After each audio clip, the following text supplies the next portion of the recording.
من الشیطان الرجیم بسم اللہ الرحمن الرحیم الحمد للہ رب العالمین الصلاۃ والسلام علی سید الانبیاء والمرسلین سیدنا و نبینا و شفیع ذنوبنا بالقاسم محمد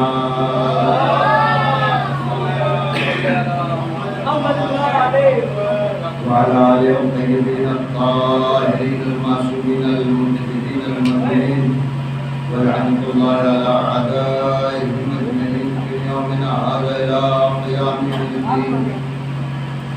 أما بعد فقد قال الله سبحانه تبارك وتعالى في كتابه المجيد والفرقان الحميد. بسم الله الرحمن الرحيم. إن الدين عند الله الإسلام. اللهم صل على محمد وآل محمد. الحمد للہ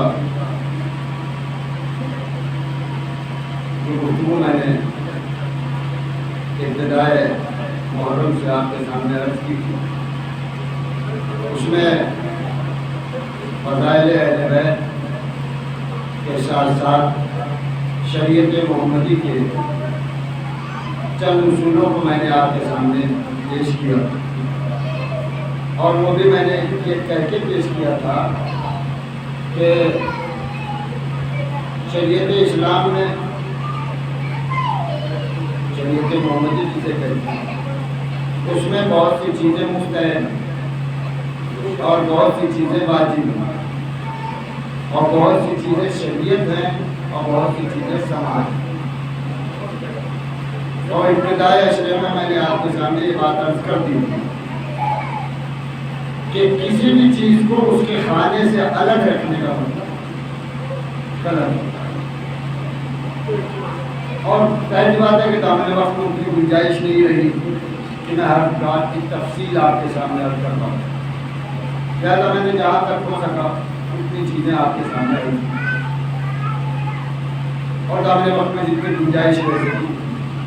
جیسے کل میں نے عدالت کا ایک نظریہ آپ کے سامنے پیش کیا کہ عدالت برابری کا نام نہیں، اس کا نام ہے مساوات، یعنی کسی چیز کو برابر بانٹ دینا. وہ ہوتا ہے وہ عدالت نہیں، وہ مساوات ہے، یعنی برابر برابر. لیکن اس مساوات میں کوئی ضروری نہیں ہے کہ آپ عدالت برت جائیں، اس لیے کہ عدالت کے اعتبار سے جیسا ظرف ویسا ہی اس میں آپ کو ڈیلنا. اور مثلا کپ جو ہے آپ کے پاس وہ 200 ml والی اور گلاس جو ہے وہ 400 ml والا ہے. تو آپ کہیں گے صاحب کپ میں بھی اتنا ہی ڈالیں گے اور گلاس میں بھی اتنا ہی ڈالیں گے. تو اگر کپ کے برابر آپ نے گلاس کو کیا تو یہ گلاس پہ ظلم ہو گیا، اور کپ کو اگر آپ نے جو ہے وہ گلاس کے برابر کیا تو یہ کپ پر ظلم ہو گیا.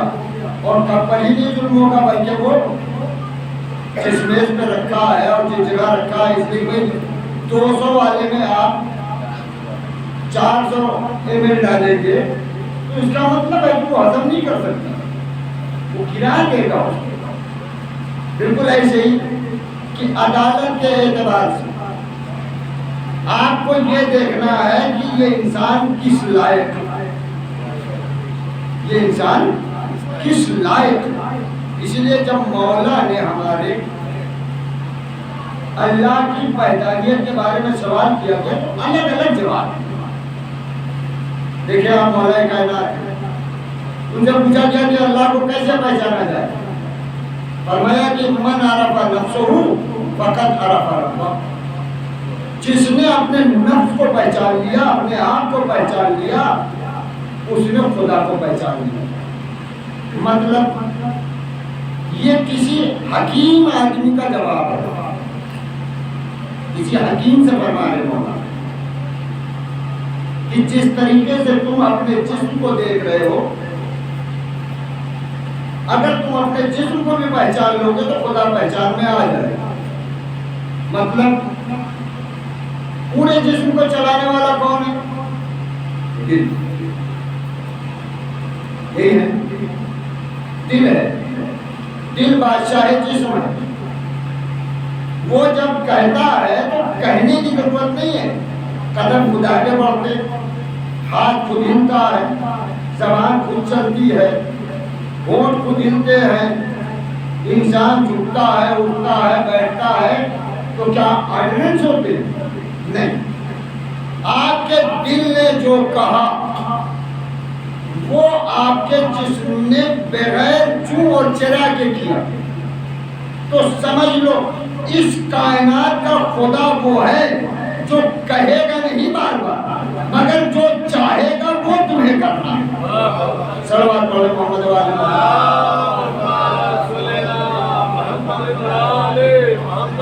اب دوسرے آدمی نے سوال کیا کہ مولا یہ بتائیے کہ ہم اللہ کو کیسے پہچانے؟ آپ نے کہا کہ دیکھو اونٹ کی مینگنی وہ اس بات کی دلالت بنتی ہے کہ یہاں سے اونٹ گزرا. نشان قدم اس بات کی دلیل بنتے ہیں کہ یہاں سے کوئی گیا. ایسے ہی یہ کائنات کا ہر نظام دیکھنے کے بعد تم سمجھ لو کہ کوئی نہ کوئی ہے جو اسے چلا رہا. اس کا مطلب سامنے والا انسان پڑھا لکھا نہیں ہے، وہ چل رہا ہے. صلوات محمد والے محمد مولا نے کیا فرمایا کہ کلم الناس ہے سب عقول، لوگوں سے ان کی عقلوں کے مطابق بات کرو. لہذا اسی لیے کیا کہا جاتا ہے کہ اپنی فکر کو بلند کرو، اپنی سماعت کو بلند کرو. کیوں؟ اس لیے کہ جب آپ اپنی سماعت کو بلند کریں گے تو اس میں اتنا علم، میموری کی MB GB بڑھائیے تاکہ اس سے زیادہ آ سکے جتنا آپ چاہتے ہیں. جو چیز آپ کو دی جائے اسے ایکسپٹ کر.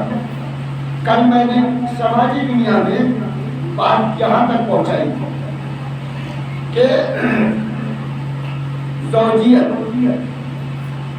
اور دولت اور اولاد اور تربیت، یہ ساری چیزیں اکٹھا ہوتی ہیں ایک ان کہہ دو اور من کہہ دو.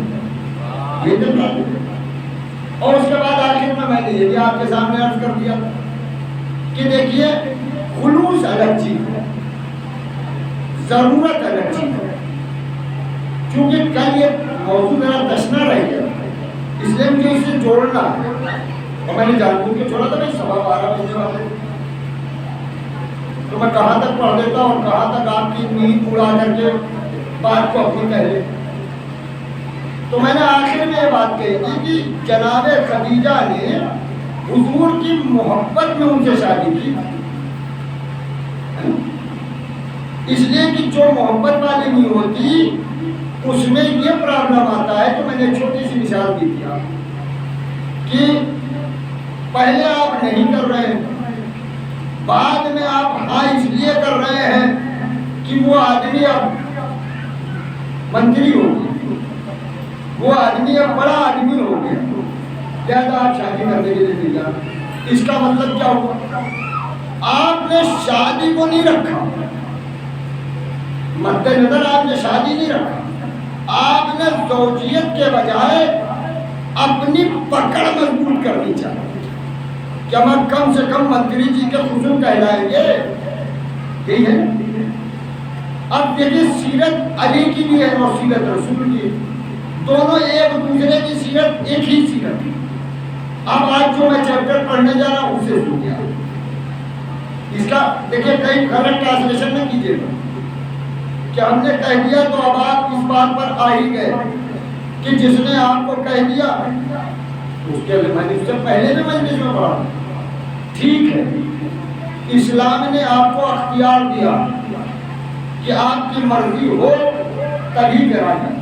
والدین کو اس میں ذرا سا روکا گیا کہ دیکھو بھائی اس میں زبردستی نہ کرو، اس لیے کہ زبردستی اگر کرو گے تو اس عبادت کا حشر وہی ہوگا جو زبردستی روزہ رکھوا دینا، زبردستی نماز پڑھوا دینا، نہیں ہوتی ہے، نہیں ہوتا ہے روزہ، ایسے نہیں ہوتی ہے بات۔ ضروری ہے کہ آپ ان کی رضامندی رکھیں۔ اس میں ایک سلب آؤ بڑھا دیتا ہوں، مسئلہ شریعہ ہے۔ لڑکے کو تو پھر بھی کچھ اختیار دے دیا، لیکن لڑکی پر یہ باؤنڈ لگا دیا کہ اگر وہ باقرہ ہے، یعنی ابھی کہیں شادی اس کی نہیں ہوئی ہے، تو اس میں سرپرست کی اجازت ضروری ہے۔ کس کی؟ سرپرست۔ سرپرست کون ہوتا ہے؟ وہ کل میں نے بتایا، باپ۔ پہلا سرپرست باپ، دوسرا سرپرست چچا، تیسرا سرپرست امام باپ، یعنی ان کی اجازت ہونی چاہیے۔ اب مثلا باپ ہے اور آپ مجھے اجازت نہیں لے رہی ہیں، تو گویا آپ شریعت کے حکم کی خلاف ورزی کر رہے ہیں۔ خدیجہ کے لیے مسئلہ کیا تھا؟ باپ نہیں تھے، دادا نہیں تھے، لہذا انہوں نے اپنا فیصلہ خود کیا۔ اب مولا علی کو بھی ایک فیصلہ کرنا ہے، مولا علی کو ایک فیصلہ کرنا ہے، وہ فیصلہ سنیے کیا ہے۔ اب مولا علی کے بھی والد نہیں ہیں، دادا تو پہلے جا چکے، اور مولا علی خود امام ہے، لیکن کہہ کیا رہے ہیں؟ بھیا عقیل۔ یہ بھیا عقیل کتنے بڑے ہیں معلوم ہے؟ 20 سال بڑے ہیں مولا علی سے۔ جناب عقیل نصاب عرب ہے۔ کیا ہے؟ نصاب عرب، یعنی ہر آدمی کو جانتے ہیں کون کس کا لڑکا ہے اور کس کے اوپر جو ہے وہ غلط نیم پلیٹ لگی ہوئی ہے، وہ سب جانتے ہیں۔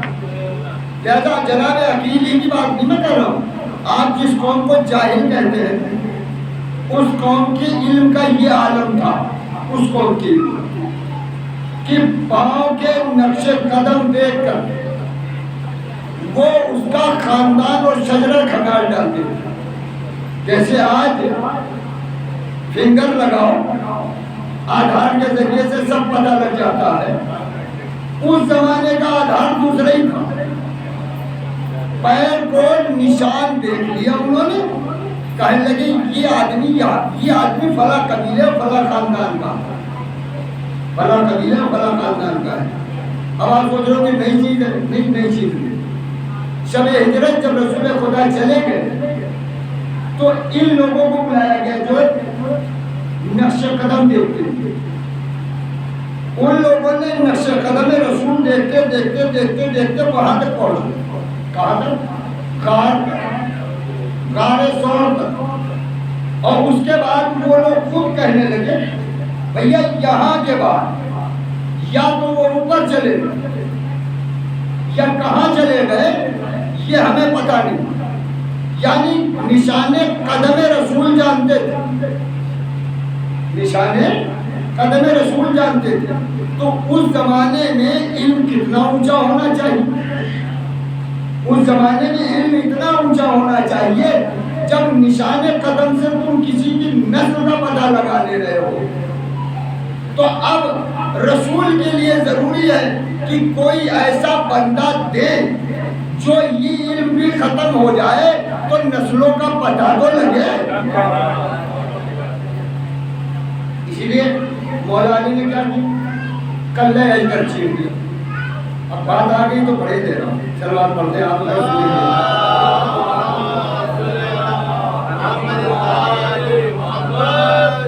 دیکھیے جب مولا علی نکلے ہیں وہ میں پڑھ چکا ہوں آپ کے سامنے کی بڑی بھیڑ تھی، بہت لوگ اکٹھا تھے۔ اب بہت لوگ اکٹھا تھے تو میڈیا بھی تھا نا اس زمانے کا، اس زمانے کا میڈیا، اس زمانے کے میڈیا نے دیکھا کہ 3 بڑے لوگ، ایک رسول ہے رسول محمد، ایک فاطمہ بنت اسد ہے، اور ایک ان کے شوہر ابو طالب ہے۔ یہ 3 ہیں اور تینوں ریلیٹڈ ہیں ایک دوسرے سے۔ یہ باپ ہے علی کے، وہ ماں ہے علی، یہ بھائی ہے علی۔ یہ ہے نا، اب رپورٹنگ ہو رہی، خدیجہ ابھی نہیں، یہاں پہ فاطمہ بنت اسد ہے، اب رپورٹر ان سے رپورٹ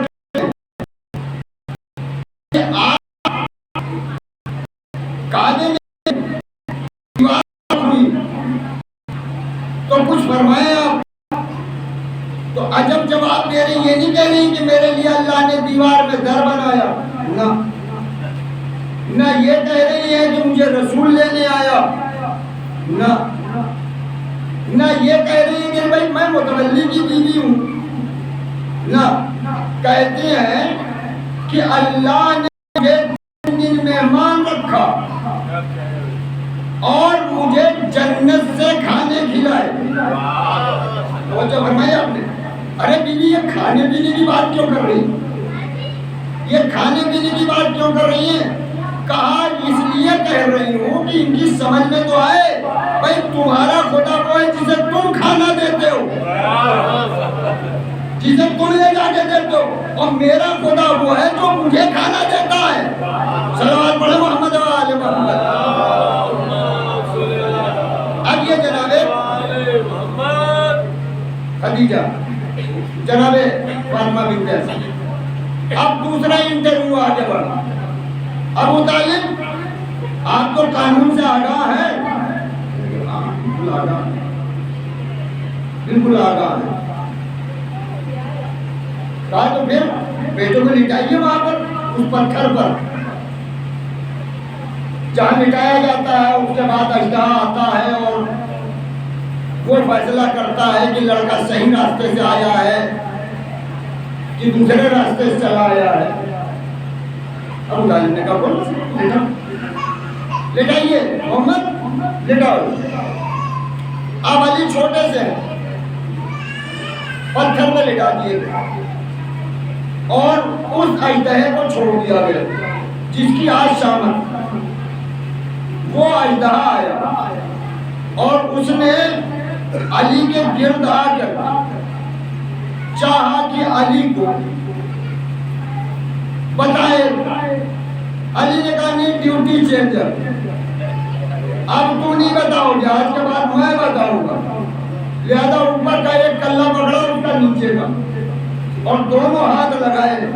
اب اللہ جانے کتنے ہاتھ کا تھا وہ تو تاریخ میں نہیں لکھا، لیکن علی کے پاس 2 ہاتھ کا تھا۔ صلوات پڑھو محمد و آل محمد۔ انہوں نے کیا کیا؟ علی نے 2 ہاتھ ڈالا۔ عربی میں اس عمل کو یوں کہیے، ہائی مانے ہوتا ہے سانپ، در مانے ہوتا ہے پھاڑنا۔ اب جناب فاطمہ بنت اسد نے اپنے لال کو اس پتھر سے یہ کہتے ہوئے اٹھایا، حیا درا، سانپ کو پھاڑا ہے تم نے، حیا درا۔ اب یہ لفظ ہے جو بعد میں سدھر کر کے حیدرآباد، ایک چیز ذہن میں رکھیے۔ دوسری چیز میں آپ پڑھنے جا رہا ہوں، اس پہ غور کیجیے گا خاص کر کے۔ دوسری چیز پر اتفاق یہ کہ یہاں آتے ہی کام ہو گیا، اس مثال کا کام یہیں آتے ہو۔ ندیم صاحب کے بڑے والے بھائی کلکتہ والے، اصلی نام کچھ اور ہے، میں نے جان لیا تھا کیا نام ہے۔ یہاں اترنے کے بعد لوگوں نے ان کا نام بدل دیا۔ اب میں بڑی حسرت سے دیکھنے لگا کہ یار یہ کیا ہو، یہ آدمی تو اچھے خاصے وہاں سے یہ چلے تھے اور یہاں آ کر کے ان کا نام یہ بدل گیا۔ اب جب نام بدل گیا تو مجھے اطلاع ملی، چونکہ میں یہاں تھا۔ ایسے میرے گاؤں کا نام آپ کیا جانتے؟ نہیں جانتے؟ میرے گاؤں میں جس نام سے عیسیٰ غالب والد وغیرہ سب گاؤں والے بلاتے ہیں وہ نام کا مفرد بلاتے ہیں. وہ سوچتے ہیں مناظر اتنا لمبا نام لینے سے کیا فائدہ. وہ بچپنے سے نام پکار رہے ہیں مولوی منظر. مولوی منظر نہیں ہے نا آپ کو پتا. اب اگر آپ اپنے بچے سے کوئی بات کہیں گے تو مولوی مناظر کہیں گے, مولوی منظر نہیں کہیں گے. آدمی وہی کہے گا جو میرے یہاں رہتا ہو, میرے پڑوس میں رہتا ہو, ہے نا.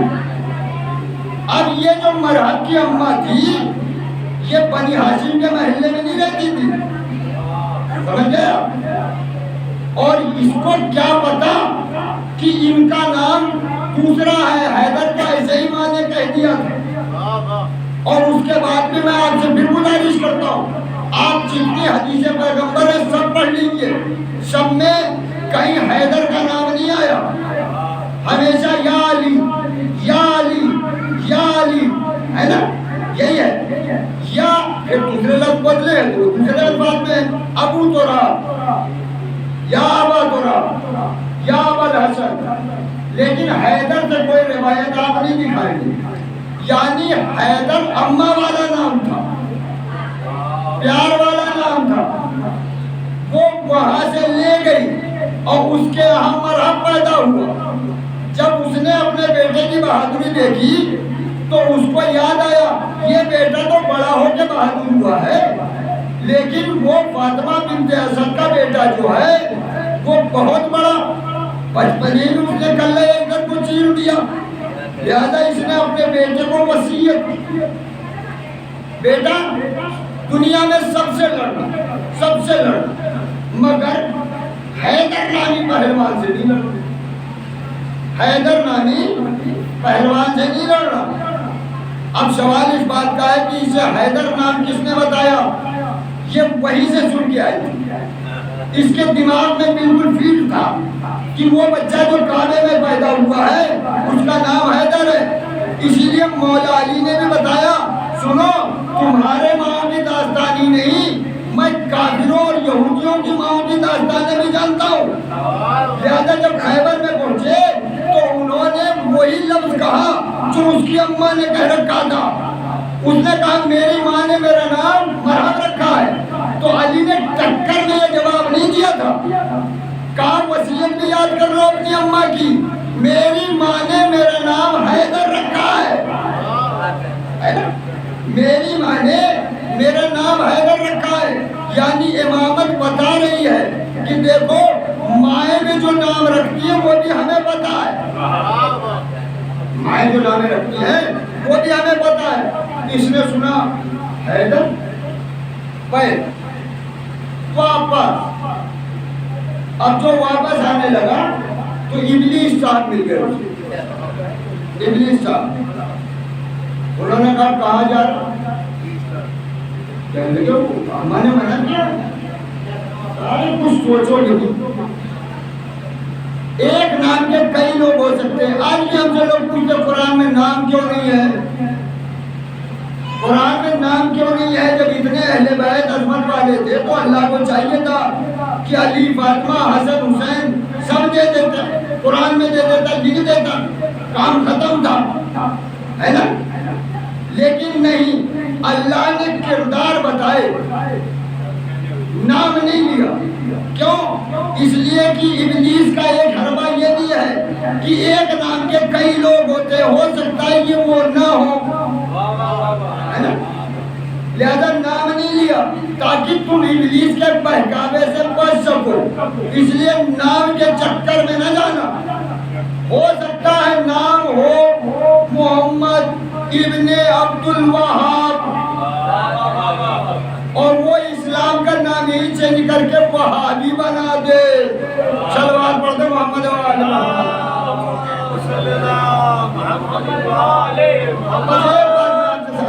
خاص کر اس کو ذہن میں رکھیں. وہ چلا جا رہا تھا, ابلیس نے کیا کیا, اس کو کٹوا دیا.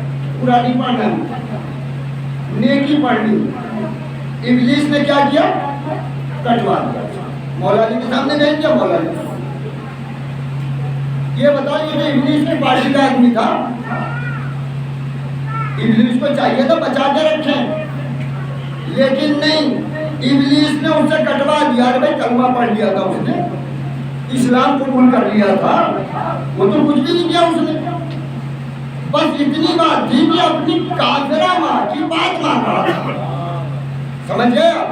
اپنی کافرہ ماں کی بات مان رہا تھا۔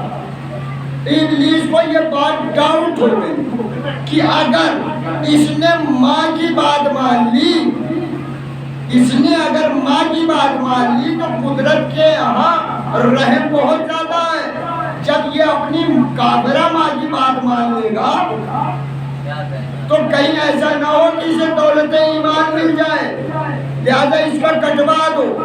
توجہ فرما لیا آپ نے؟ یاد رکھیے گا یہ ماں والا جذر بہت اہمیت رکھتا ہے، اور آپ اپنی زوجہ کو یہ سوچ کے نہ لائیے کہ میری زوجہ ہے، بلکہ اس سے زیادہ سوچ کے لائیے کہ میرے بچوں کی ماں ہے۔ صلوات پڑھیں محمد و آل محمد۔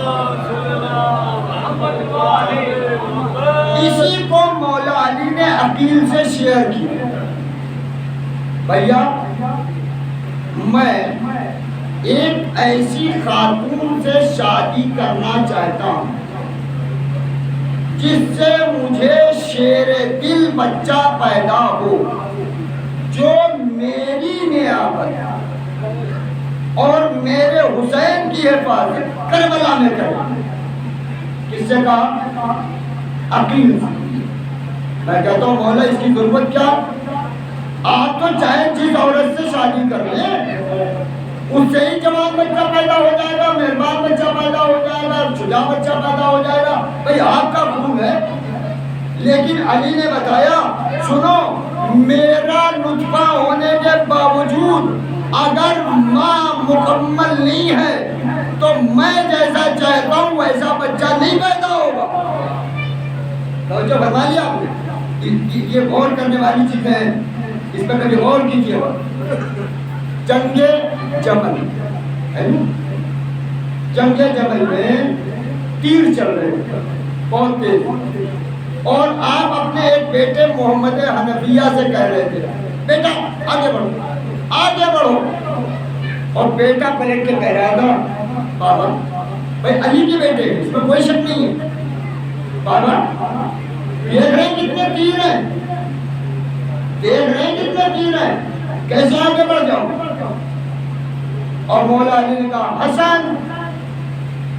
حسن وہاں تک پہنچ گئے جہاں وہ اونٹنی تھی، سمجھ گئے آپ؟ اور اس کے پاؤں جو ہیں کاٹ دیے، اور میں نے گر گئی، بھائی مجھے پڑھنا نہیں ہے، آپ تاریخ میں سب کچھ جانتے ہیں، وہ گر گئی۔ اب جب گر گئی تو اس کے بعد یہ جنگ میں بھائی کا معاملہ ہے، محمد حنفیہ ذرا شرما رہے ہیں علی کے سامنے۔ مولا علی نے انہیں بلایا، کہا بیٹا تمہارا اور حسن میں کوئی مقابلہ نہیں ہے، اب دیکھیے کیسے دلیریں دکھا رہے ہیں، تم میرے بیٹے ہو اور رسول کے بیٹے ہیں، اس میں نہ بات آئے۔ صلوات پڑھو محمد و آل محمد۔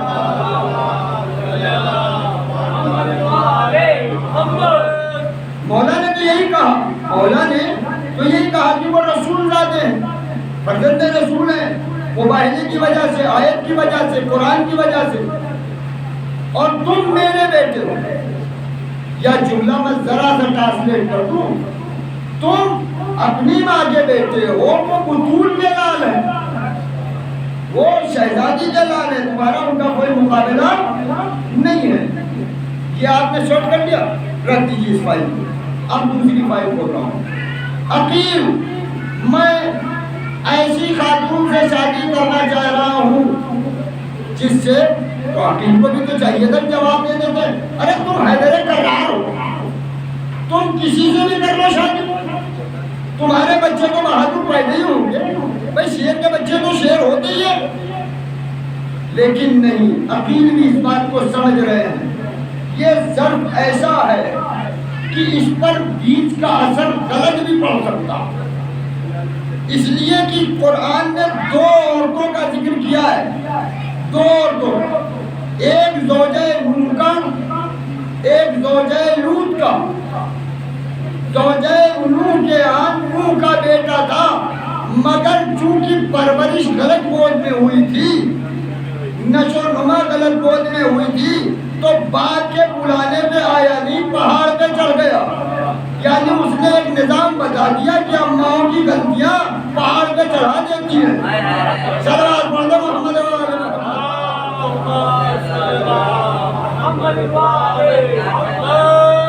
اب یہ چیز ضروری تھی، عقیل سمجھ گئے؟ جناب عقیل نے کیا کیا؟ جناب عقیل نے کیا کیا کہ کلابیہ خاندان میں گئے۔ کلابیہ خاندان بڑا بہادر خاندان، اس کی بہادری کا یہ عالم تھا کہ تلواروں کی قیمتیں بڑھ جاتی تھی اگر اس پر لکھ دیا جاتا تھا کلابیہ خاندان کی بنی ہوئی تلوار۔ سمجھ گئے آپ؟ یعنی تلوار زنی، جنگ، ساری چیزوں میں اس قبیلے کا جواب نہیں تھا۔ لہذا آپ نے وہاں جا کر کے اس کے بادشاہ سے، اس قبیلے کے سردار سے کہا ہمارے چھوٹے بھائی علی شادی کرنا چاہتے ہیں، اگر تم مناسب سمجھو تو اپنی بیٹی ہمارے بھائی کے ساتھ۔ ادھر فاطمہ کلابیہ جو بعد میں ام البنین بنی، ان تک یہ بات پہنچائی گئی کہ تمہارا رشتہ آیا ہے، اور وہ بھی علی بن ابی طالب کے ساتھ۔ انہوں نے اپنا خواب بیان کیا کہ رات میں نے خواب میں رسول کی بیٹی کو دیکھا، اور انہوں نے مجھے دلہن بنایا اور مجھ سے یہ کہہ کے گئی کہ تم میرے بیٹوں کی ماں بن جانا۔ سمجھ گئے؟ یعنی علی نے اس سماج کو جو غلط راستے پہ جا رہا ہے اس سے بتا دیا کہ سنو، فیملی پلاننگ یہ ہوتی ہے، فیملی پلاننگ یہ ہوتی ہے، جیسا بیٹا چاہیے ویسی ماں لاؤ، اگر دیدار اولاد چاہیے تو دیدار خاتون لاؤ، صالح اولاد چاہیے تو نیک عورتیں لاؤ، اور اگر ماڈرنائز چاہیے، اگر ایسی ہونا چاہیے کہ جو غلط ہو تو چاہے جس سے کرو۔ صلوات پڑھتے محمد و آل محمد۔ اس سماج میں جناب عباس کی والدہ کی شادی کا پورا قصہ اسلام میں اس بات کی دلالت بن رہا ہے کہ آپ لاکھ کچھ ہو، مگر جب تک شریک حیات آپ کی ہم مزاج نہ ہو، جب تک شریک حیات آپ کی ہم رتبہ نہ ہو، تب تک آپ اولاد کے بارے میں فیملی پلاننگ نہیں بنا سکتے۔ لہذا ضروری ہے کہ آپ اس بات کو رکھیں۔ لیجیے صاحب، ام البنین گھر جائیں، کس کے؟ علی، اور زینب و ام کلثوم آگے بڑھی اور حسن و حسین آگے بڑھے۔ اماں سلام آپ پر چوکھٹ میں بیٹھی، شہزادوں کے منہ میں ہاتھ رکھی، ماں بن کے نہیں آئی ہوں، خادمہ بن کے آئی ہوں، آج کے بعد میں اپنے بیٹوں کی ماں ہوں، مگر شہزادی کی بیٹوں کی کنیز رہوں، شہزادی کے بچوں کی میں کنیز رہوں گی۔ اب سمجھ گیا؟ یہ ام البنین وہاں سے بنا، بیٹوں کی ماں یعنی اپنے بیٹوں کی ماں۔ اور اس نام نے اتنی ترقی کی کہ لوگ فاطمہ کلابیہ کو بھول گئے، ام البنین یاد رہا۔ صلوات پڑھ دو محمد و آل محمد۔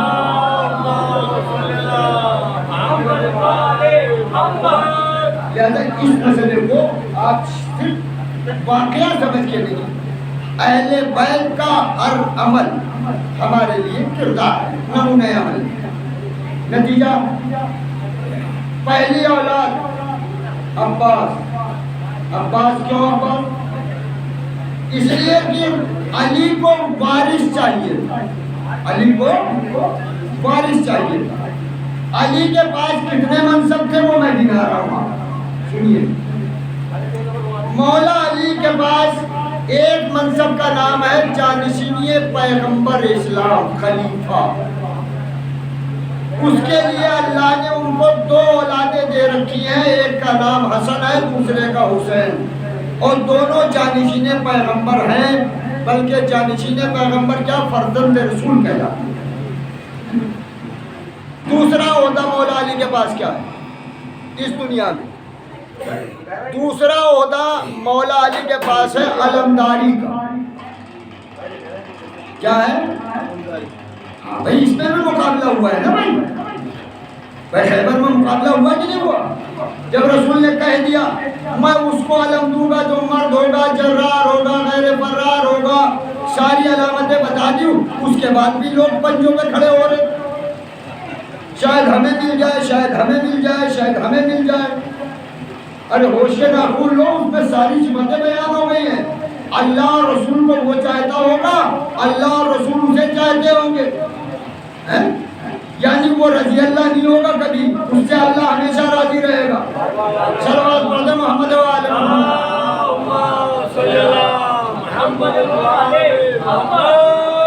2 منصب ہو گیا، تیسرا منصب سنیں کیا مولا علی کا؟ تیسرا منصب مولا علی کو بیر العلم میں ملا، سقائی، پانی پلانا۔ رسول اللہ نے صحابی سے کہا جاؤ کنویں سے پانی نکال لاؤ۔ اب یہ صاحب گئے اور وہاں ڈول جو ہے جناتوں نے کاٹ اور اس میں سے آوازیں آنے لگی۔ وہ بیچارے ہوڑتے دوڑتے آئے، کہیں یا رسول اللہ وہاں وہ تو جناتی لگ رہا ہے، جناتی لگ رہا ہے۔ علی دیکھو تو لاؤ لشکر اسلام کو پانی پلاؤ۔ مولا علی گئے اور جانے کے بعد انہوں نے بھی ڈول ڈالی اور ڈول ڈالی تو ان کی ڈول کے ساتھ بھی وہی حرکت ہوئی۔ علی نے دیکھا آؤ نتاؤ، سیدھے کنویں کے اندر، اب اندر سے چیخم پکار، ارے بس بس بس بس سرکار علمان الحفیظ جانے دیجئے، جتنا پانی گئی ہم پہنچا دے رہے۔ تو علی ہے سقائے لشکر اسلام۔ سنیے گا یہ عہدے ہیں، رشتے نہیں ہیں۔ امام ہے، علمدار ہے اور سقا ہے، سمجھ گئے آپ؟ 2 چیزیں ہو گئی۔ تیسری چیز اس دنیا میں مولا علی محافظ بانی اسلام ہے، یعنی رسول اللہ اگر رشتہ دار نہ بھی ہوتے تو علی محافظ رسول تھے، بعد میں داماد بنے ہیں۔ پہلے بستر پر سوئے، پتھروں سے مارا، کھجوروں سے مارا، دشمنوں کو بھگایا۔ تو یہ 4 چیزیں، ناصر مبلغ اسلام، سقائے لشکر اسلام 2، اور علمدار لشکر اسلام 3، اور جانشین پیغمبر 4 پوسٹیں علی کے پاس تھیں۔ 4 پوسٹوں میں سے 2 پوسٹ کے لوگ موجود تھے، 2 پوسٹ کے لوگ موجود تھے، مگر 2 پوسٹ خالی جا رہی تھی۔ لہذا علی نے کہا پروردگارا علمداری دی ہے، علمدار بھی دے، سقائی دی ہے دنیا سے لے کے آخرت تک میں، ساقی کوثر بھی تو نے مجھے بنایا ہے، ایک سقا بھی دے۔ اللہ نے کہا تیری دعا پوری تو نے مانگی قبول سے، اب میں دے رہا ہوں ایسا علمدار کی جس کا نام نہیں لیا جائے گا، صرف علمدار کہا جائے گا اور ساری دنیا سمجھے گی کہ عباس کا نام ہے، ساری دنیا سمجھے گی عباس کا نام ہے علمدار۔ اب نام نہیں لیا جائے گا، غازی کہا جائے گا اور ساری دنیا سمجھے گی عباس۔ اب نام نہیں لیا جائے گا، سقائے اور دنیا جانے گی عباس، تو عباس وارث علی کے، امامت چھوڑ، خلافت چھوڑ، باقی اور تمام عہدے۔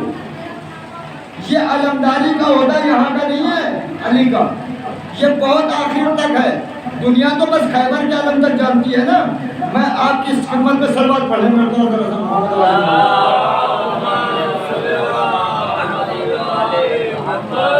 آپ کی خدمت میں عرض کر دوں، علی پیغمبر اسلام کے بھائی ہیں فی دنیا والآخرہ۔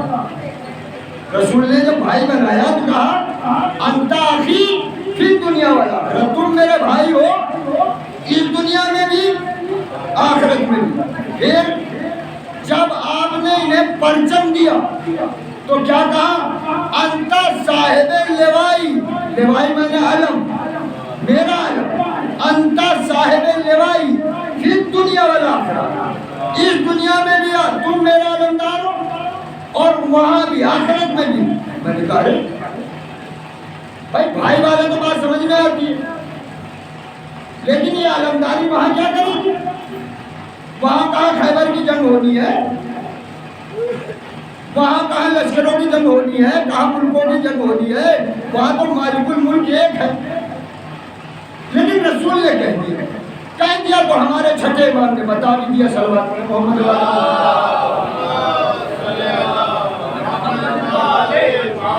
میں چھٹے امام کی حدیث علل الشرائع سے پڑھ رہا ہوں، میں دوسروں کی کتابوں کی ذمہ داری نہیں لیتا، اپنی کتابوں شیخ صدوق نے لکھا ہے، ہمارے کورس میں لکھا ہے، اس میں لکھا کہ قیامت کے روز جب میدان محشر سجے گا تو اللہ ایک نور کا منبر بنائے گا، اور اس نور کے منبر کے لیے آواز دی جائے گی سرکار ختمی مرتبہ حضرت محمد مصطفیٰ صلی اللہ علیہ وسلم،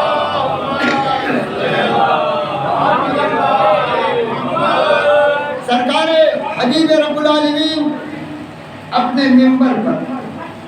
اللہ کا رسول بھی کیسے کیسے منبر استعمال کرتا ہے، غور کریے، کبھی کجاؤں کا منبر، کبھی نور کا منبر۔ یہ نور کا منبر ہوگا جس پر نورانی ہی بیٹھ سکتا ہے، دوسرا نہیں بیٹھ سکتا، دوسرا نہیں بیٹھ سکتا۔ اب حضور اس نور کے منبر پر بیٹھے، یہ اللہ کی طرف سے وہ خصوصی عظمت ہے اپنے حبیب کے لیے۔ آپ منبر پر بیٹھے اور اس کے بعد آپ سب کو فیصلہ سنا۔ رسول منبر پر آ گئے، کہتے وَأَيْنَ أَخِي علی، میرا بھائی علی کہاں ہے؟ فرشتوں نے کہا سرکار بڑے بھیا یاد کر رہے ہیں، علی آئے، پہلے تو بس یہی ہو میرے پاس نو منبر کے بعد، سمجھ گیا؟ یادداشت دلائی جا رہی ہے، یادداشت دلائی جا رہی ہے، منبر بھی ہے، مجمع بھی ہے، رسول بھی ہے، سوا نیزے پہ سورج بھی ہے۔ سمجھ رہے ہیں آپ کیا یاد دلایا جا رہا ہے؟ بغل میں علی بھی کھڑے ہیں، کہا سنو میدان غدیر بھول گئے ہو، میدان محشر میں یاد دلایا جا رہا ہے۔ اب ادھر علی کھڑے ہیں، سارا مجمع سرکار سرکار سرکار، اور سرکار سے ذرا سے نگاہ ہٹی، علی علی، بس محمد علی علی محمد۔ اب اس کے بعد ایک طبق آئے گا، طبق نور کا ہے، وہ میں ہسٹری والا تو کہیں نہیں، اس کو پکڑ کے ہرا بھی نہیں سکتا، اور وہ نورانی اس سے ڈھکا ہوا، وہ پورا تشت ڈھکا ہوا۔ فرشتے لے گئے، سرکار اللہ نے آپ کو یہ اختیار دیا۔ کہا کیا ہے؟ کہا صاحب یہ جنت کی چابیاں ہیں، آپ کو اللہ نے دے دیے، جسے چاہیں آپ جنت میں، جسے چاہیں نہ دے، جس کو جس گریڈ کی جنت چاہیں دے، یہ آپ کا کام۔ اب رسول اللہ کیا کہہ رہے ہیں؟ علی پکڑو پکڑو اس تشت کو۔ یا رسول اللہ ٹھیک ہے پکڑ رہا ہوں۔ اب وہ تشت علی کے پاس چلا، میں نے کہا سرکار ارے چابیاں آپ کو ملی تھی، آپ نے علی کو دے ڈالا. کہا کوئی وعدہ خلافی تھوڑی کر رہا ہوں، میں نے تو پہلے بتا دیا تھا یا علی انت قسیم النار والجنہ، جب تقسیم انہیں کرنی ہے تو چابیاں میں رکھ کے کیا کروں گا. صلوات پڑھے محمد و آل محمد.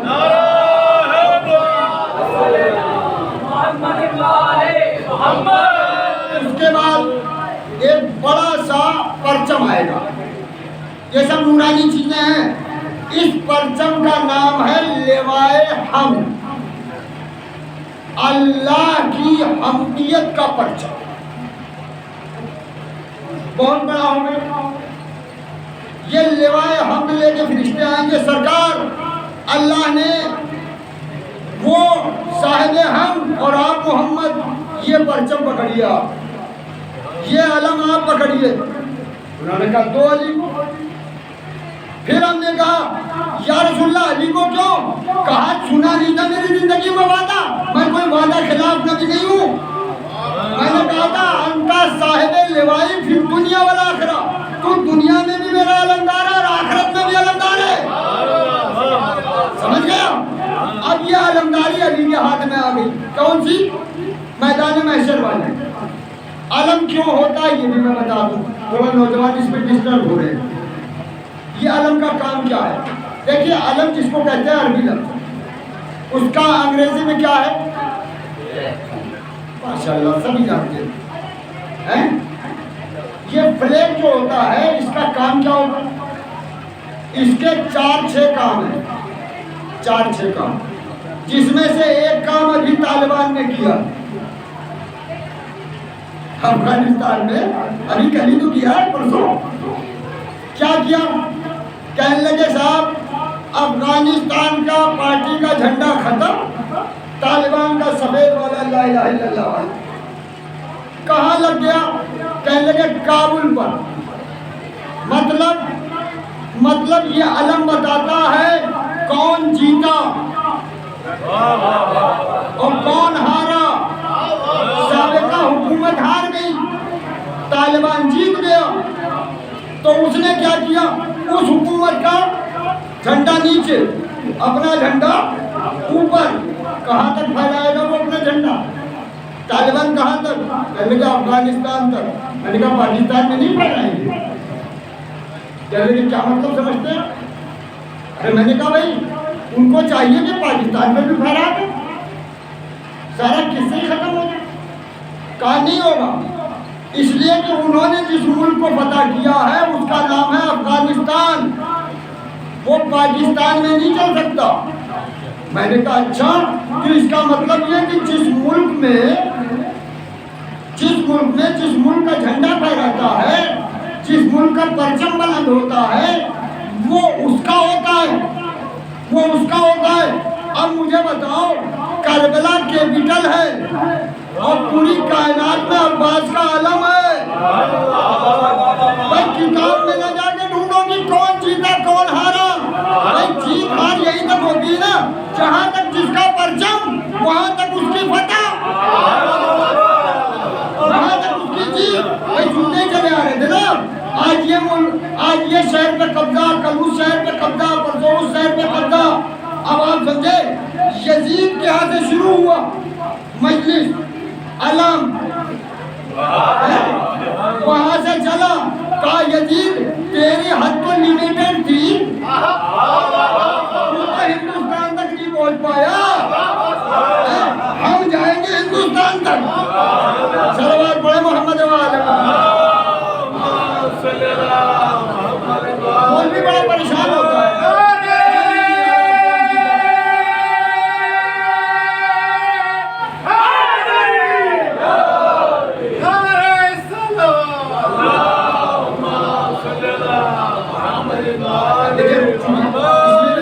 لیکن میں کیا بتاؤں، سن کے جائے.